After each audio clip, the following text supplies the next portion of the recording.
Esse é um ovário, tá? A gente Essa tem as estruturas égua foliculares, os óvulos estão aqui dentro dessas estruturas. No caso, essa égua é uma égua que tá limpa, ela tá Sim. sem potro. Tá sem potro. Ela é só pra... Doadora de embrião.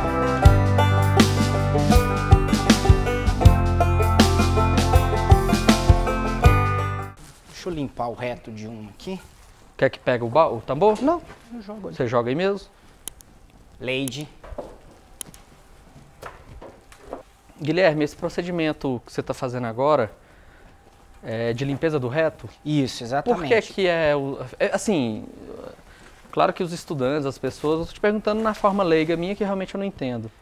A limpeza ela é essencial na questão de obstrução do... Porque o acesso das estruturas uterinas e ovarianas são via retal, né? Através da probe do ultrassom. Então a gente precisa que o reto esteja limpo para a gente ter acesso e escanear aqui, no caso, como a gente está fazendo aqui, ó. Esse é um ovário, tá? A gente tem as estruturas foliculares, os óvulos estão aqui dentro dessas estruturas. No caso, essa égua é uma égua que está limpa, ela está sem potro. Tá sem potro. Ela é só para... Doadora de embrião. A gente usa só para coletar embrião e colocar nas barrigas de aluguel, que são as receptoras, né? A gente tem aqui o útero, aqui o ovário esquerdo, né? As estruturas ovarianas aqui, os folículos pequenos. Então, basicamente, é isso que a gente faz o acompanhamento reprodutivo. Através do ultrassom, a gente acompanha como está o ciclo e identifica o melhor momento para ela ser inseminada. Deixa eu tentar entender. Uma égua, a partir do momento que ela entra no cio normal, tá na fazenda do rapaz, tá na minha fazenda lá, tá lá em casa, uma égua, entra no cio. Eu tenho a possibilidade de colocar um cavalo nela na forma de monta livre. Sim. Aí isso a gente chama como? Fecundação natural? O que é? Basicamente, na parte de éguas, né, de reprodutoras, ou elas vêm aqui para ser inseminadas e gestar e ficar prenha, ela vai gestar aquele potro durante 11 meses e vai parir, certo? Então, deixa eu entender. A monta livre, animal entrou no cio, eu pego um cavalo e faço monta. Você pode, monta. Exato. Você pode tanto colocar para um garanhão cobrir naturalmente, uma monta natural. Aí a primeira é monta natural. Uma monta natural. Monta natural. Se o teu cavalo estiver disponível, próximo ou dentro da mesma propriedade onde a égua se encontra, a gente cobre. Não, é monta natural. Exato. Cobertura natural. Exato. Existe a possibilidade também de você coletar esse sêmen. Isso, aí é onde eu quero chegar. Aí começa a partir pro seu lado profissional para me entender. Exato. Aí primeira monta, livre, normal. Traz qualquer garanhão, pá. Cobre. Aí eu consigo fazer já a coleta, aí como é que já é a questão da coleta e eu inseminar nela? Vamos colocar ali para, acho que se eu estou entendendo um pouco onde você quer chegar. Então a opção primeira é deixá-la gestante. Para deixar ela gestante, a gente pode tanto cobrir naturalmente com um garanhão, como a gente pode inseminar. Muitas dessas éguas, o sêmen vem de São Paulo, ou vem de Minas, ou vem de outros lugares. Então, esse sêmen, ele é coletado lá, manipulado de uma maneira apropriada, refrigerado, em caixas próprias para transporte. Esse sêmen chega aqui e a gente insemina aquelas éguas para que elas fiquem prenha, ao invés de trazer o garanhão de outro estado para cá ou mandar a égua para um outro estado, né? Aí deixa eu entender ainda, porque assim, ó, nesse meio termo, se eu tiver um garanhão, tipo, numa propriedade, que seja o seu garanhão aqui, eu tenho uma égua lá em casa. Você tem a parte que você faz a coleta do teu garanhão aqui também. Exatamente. E leva, tipo, esse sêmen natural até na minha casa e insemina ela. Exatamente. A ideia é otimizar a logística, independente se está 500, 300 ou 30 quilômetros. Você não levar ou não deslocar nem o teu garanhão para o lugar onde está a égua ou a égua para o lugar onde está o garanhão. É muito mais fácil você ir lá... Eu tenho esse período de tempo de quanto tempo para transportar esse sêmen em maturidade? Né? Entre 24 e 48 horas, depende do sêmen e da qualidade do garanhão. Mas assim, numa média, com 24, 36, um garanhão que tem um sêmen bom, ele aguenta bem com bons resultados aí de 70%, 80%. Coleta de um garanhão e vê a questão de capacidade dele de mortabilidade de sêmen. Exato. Chama espermograma também? Basicamente sim.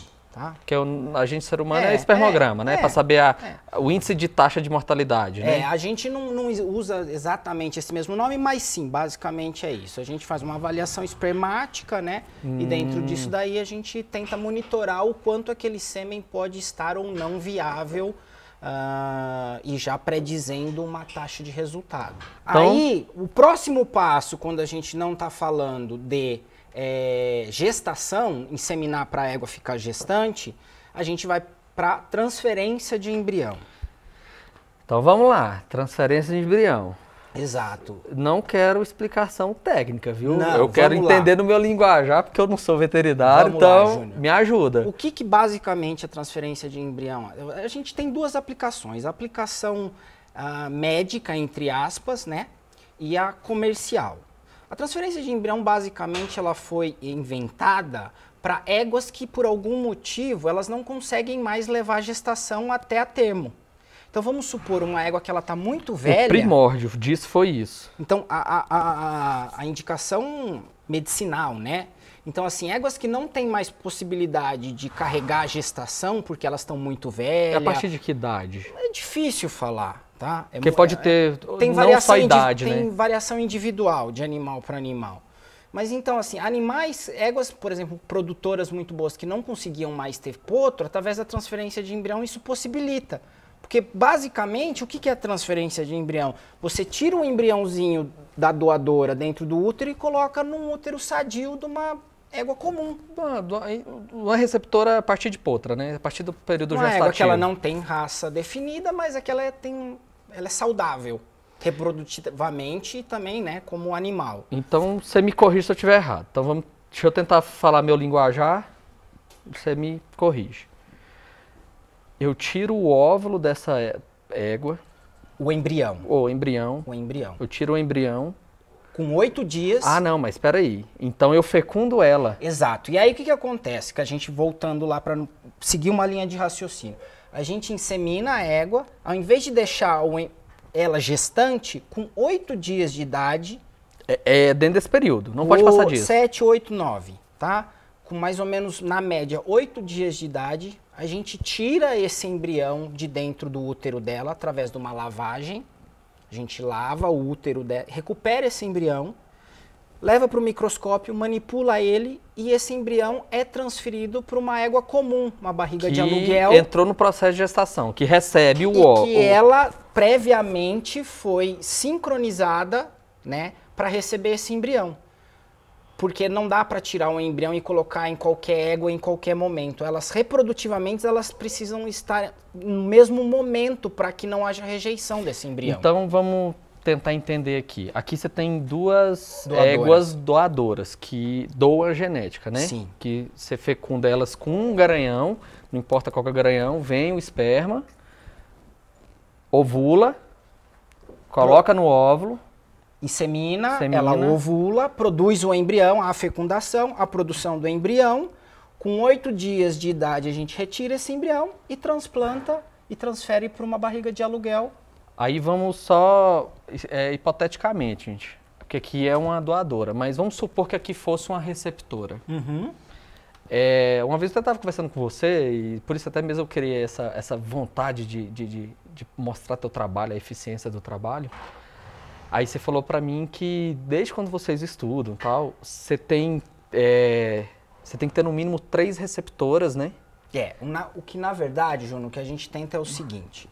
Quanto mais opções você tiver no dia que você tiver com o embrião na tua mão para colocar numa outra égua, maior a tua chance. Porque, por exemplo, se você tem 1 ou 2 receptoras aptas naquele dia, você tem a opção de escolher a melhor.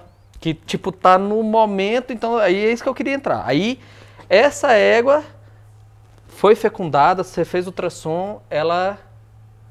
como é que fala? Ela ovulou. Ovulou, tudo bonitinho, coletou o embrião, ela deu o embrião. Deu o embrião.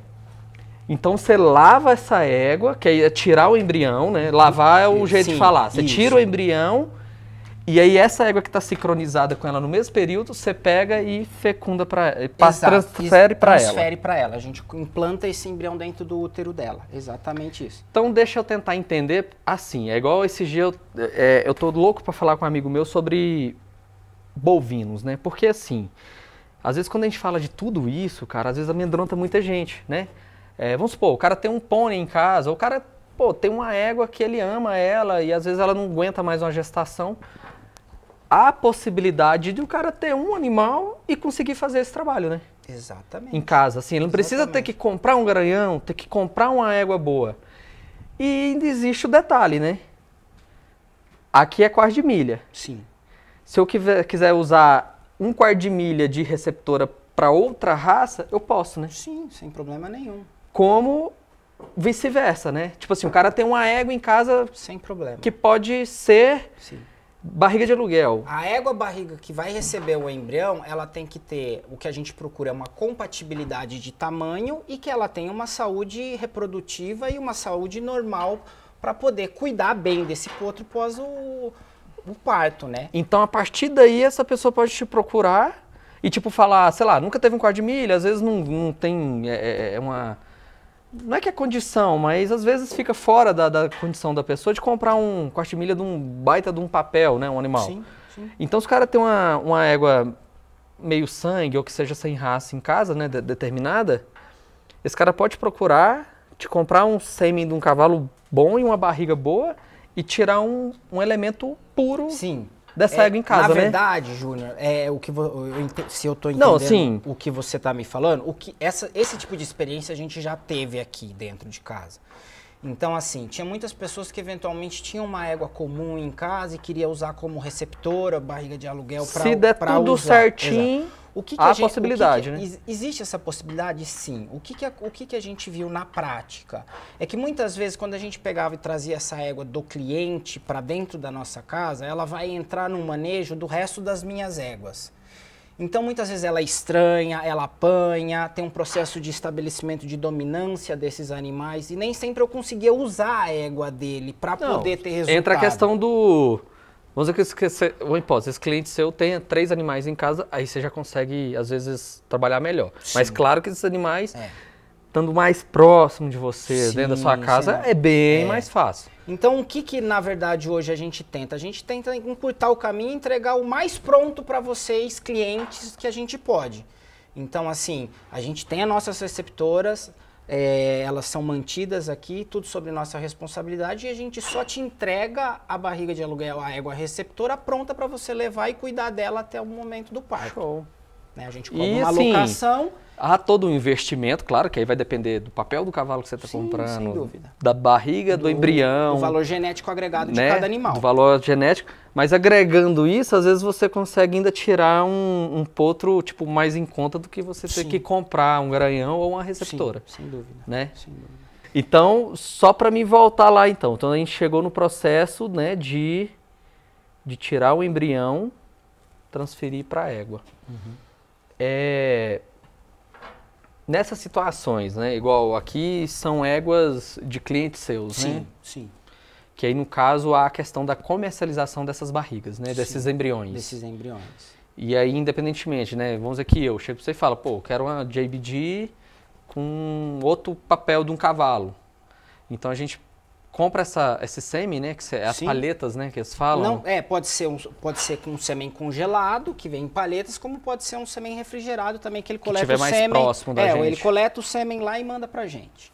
E aí, no caso, você faz todo esse trabalho, e aí é onde eu pego uma égua, aí no caso você faz com a tua receptora, né? Com a nossa receptora daqui, né? Que onde eu levo ela pra minha casa, ou que seja, eu pagar você também pra ela ficar aqui o período de estação, né? Sim.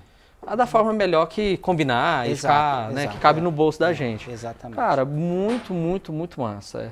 Porque é igual eu falo, assim, é muito caro comprar um animal pronto, né? Um animal já com nome, com todo um histórico, né? Então, assim, você ter essa facilidade, que é uma facilidade. É uma disponibilidade, eventualmente, de você adquirir um animal aí com alto valor genético e eventualmente tentar tirar um bom cavalo ou produzir um cavalo que você talvez não tenha a disponibilidade imediata de estar comprando, né?